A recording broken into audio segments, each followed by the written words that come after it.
Bom dia mulheres, sejam muito bem-vindas, é uma alegria poder estar aqui mais um dia e poder compartilhar, do coração do nosso amado.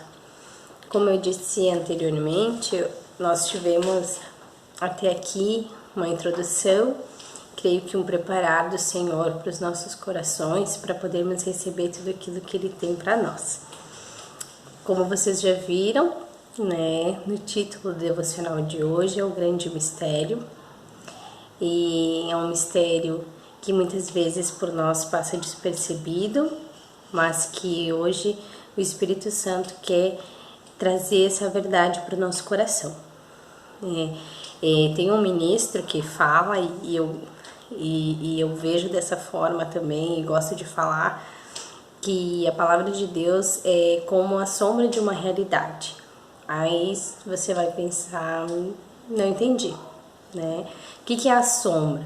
Nós só vemos a sombra porque tem algo real e palpável que ela está projetando através de uma fonte de iluminação, de uma fonte de luz. Se nós não tivéssemos algo real e palpável sendo iluminado, nós não enxergaríamos a sombra. E às vezes, só enxergando a sombra, a gente não consegue ver de fato o que é. Às vezes o tamanho é diferente, a forma, e nós demoramos um pouco para entender o que é que essa sombra está projetando. Mas essa sombra está ali porque tem algo que ela está refletindo. E no decorrer da palavra de Deus, tem muitas histórias e relatos que são como sombras de uma história maior, que é a vida de Jesus, que é o cerne de todas as coisas, e que é também o plano de redenção, o plano do Senhor, que está desenrolado, está em toda a palavra, de Gênesis a Apocalipse. Mas muitas vezes nós vemos algumas histórias e não fazem referência a Cristo. Mas, se nós formos pegar todos os contextos e em inúmeras situações, nós vamos ver que fazem sim. Que é como está escrito, é dele, por ele e para ele todas as coisas. Inclusive quando nós não vemos e não entendemos no primeiro momento. E é isso que nós vamos ver hoje aqui um pouquinho. Nós vamos conhecer então, como eu já tinha dito para vocês, nós temos conhecido Deus Pai, nós vamos conhecer um pouquinho mais de Jesus o noivo, o nosso amado, e o nosso propósito como noivo. Eu quero ler com vocês uma passagem que está em Efésios, capítulo 5, versículo 31 e 32, que diz assim: Eis porque o homem deixará o seu pai e a sua mãe e se unirá à sua mulher, tornando-se os dois uma só carne.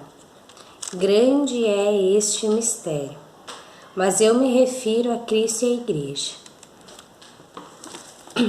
Então aqui chegamos, na parte do grande mistério. Essa passagem que Paulo fala sobre o homem e a mulher, deixar pai e mãe, tornar-se uma só carne, Essa passagem, ela é extraída originalmente de um outro texto bíblico, tá? É importante por isso que é importante a gente não simplesmente ler, mas a gente estudar e meditar nas escrituras, porque essa não é uma palavra original de Paulo, não foi Paulo que teve essa revelação, e escreveu. É algo que já tinha sido escrito e agora, claro, tem o complemento dele que ele fala acerca de Cristo e da igreja, Até porque originalmente não teria como estar falando de Cristo e da igreja, porque essa passagem está em Gênesis, falando quando Deus formou homem e mulher. Então, essa passagem, ela foi extraída de Gênesis 2:24, que diz assim: Por esse motivo é que o homem deixa a guarda de seu pai e sua mãe para se unir à sua mulher, e eles se tornam uma só carne. Então, qual é o grande mistério de que Paulo fala? Para nós entendermos, então, nós precisamos analisar e entender ambos os contextos, tanto o contexto em que a passagem em Gênesis foi escrita, quanto o contexto depois em que Paulo escreveu essa passagem após a vida, morte e ressurreição de Jesus. Então, nós vamos ler lá em Gênesis 2, do 20 ao 24, e para entender um pouquinho, a parte da criação homem e mulher. Diz assim: e desse modo, o homem nomeou a todos os animais, os rebanhos domésticos, as aves do céu e a todas as feras. Entretanto, não se encontrou para o próprio ser humano alguém que com ele cooperasse e a ele correspondesse intimamente. Então Yahvé Deus fez Adão cair em profundo sono, e enquanto este dormia, retirou-lhe parte de um dos lados do corpo e uma costela, e fechou o lugar com carne. Com a costela que havia tirado do homem, o Senhor Deus modelou uma mulher e a conduziu até ele. Então exclamou Adão: esta sim é osso dos meus ossos e carne da minha carne. Ela será chamada mulher, porquanto do homem foi extraída. Por esse motivo é que o homem deixa a guarda de seu pai e sua mãe para se unir à sua mulher, e eles se tornam uma só carne.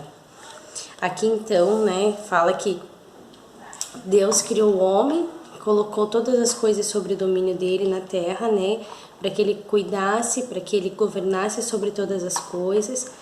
E após nomear todos os animais, então quer dizer que eles passaram e analisaram a todos e não se achava ninguém que pudesse corresponder e cooperar com Adão. Então Deus o fez dormir e tirou de dentro dele alguém para cooperar com ele que correspondesse. Mas Adão e Eva falharam, pecaram e foram destituídos do governo sobre todas as coisas, do jardim e de tudo que eles tinham recebido do Senhor. Então Cristo veio para resgatar tudo aquilo que Adão perdeu. E também a palavra diz, que a Cristo foi dado todo o governo, mas agora não só sobre a terra, mas sobre a terra, sobre os céus e o que está debaixo da terra, sobre todas as coisas. Todas as coisas foram colocadas sob o domínio de Jesus. Mas e agora? Quem é na criação toda, quem é que vai poder corresponder e cooperar com Cristo? E aí então que entra a parte aqui. Assim como não se achava alguém à altura, alguém que pudesse desempenhar esse papel, o homem caiu num sono profundo e Deus tirou de dentro do homem a mulher. Assim também foi com Cristo. Cristo morreu e ao terceiro dia ele ressuscitou, Ele acordou do seu sono profundo. E após acordar desse sono profundo, Deus deu para ele, Deus Pai, entregou a ele então uma esposa, uma noiva, que nasceu de dentro de Cristo após esse processo. E essa noiva é a igreja. Essa noiva são os santos, os escolhidos, somos eu e você. Nosso propósito, assim como a mulher veio do homem e tornaram-se uma só carne, e foi feita para cooperar e corresponder intimamente com o homem, assim a igreja veio de dentro de Cristo para corresponder e cooperar intimamente com ele. Por isso que a palavra diz que nós nos tornamos um com ele, que somos ressuscitados com Cristo.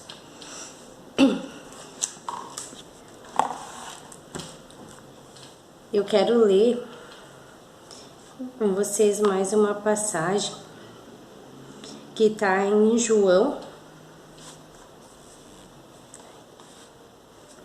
19:34. Em Gênesis, né, fala, e eu gosto muito de dizer sempre também que não existem coincidências, que tudo que está na Bíblia está ali por um motivo. Não tem nada que vai estar ali sem nenhuma relevância. Em João 19:34 tem, né, registrado a respeito de Jesus. Mas um dos soldados lhe abriu o lado com uma lança e logo saiu sangue e água. Então, como Adão teve o seu lado ferido e aberto e de dentro dele extraído a sua amada, Jesus também, no momento de sua morte, no momento em que ele entraria em sono profundo, né, no momento de morte, que foi uma morte momentânea, porque ele ressuscitou e ele está vivo, ele também foi ferido na lateral do seu corpo e de dentro dele foi extraída a sua amada. Eu quero ler com vocês agora Colossenses 1, do 18 ao 22.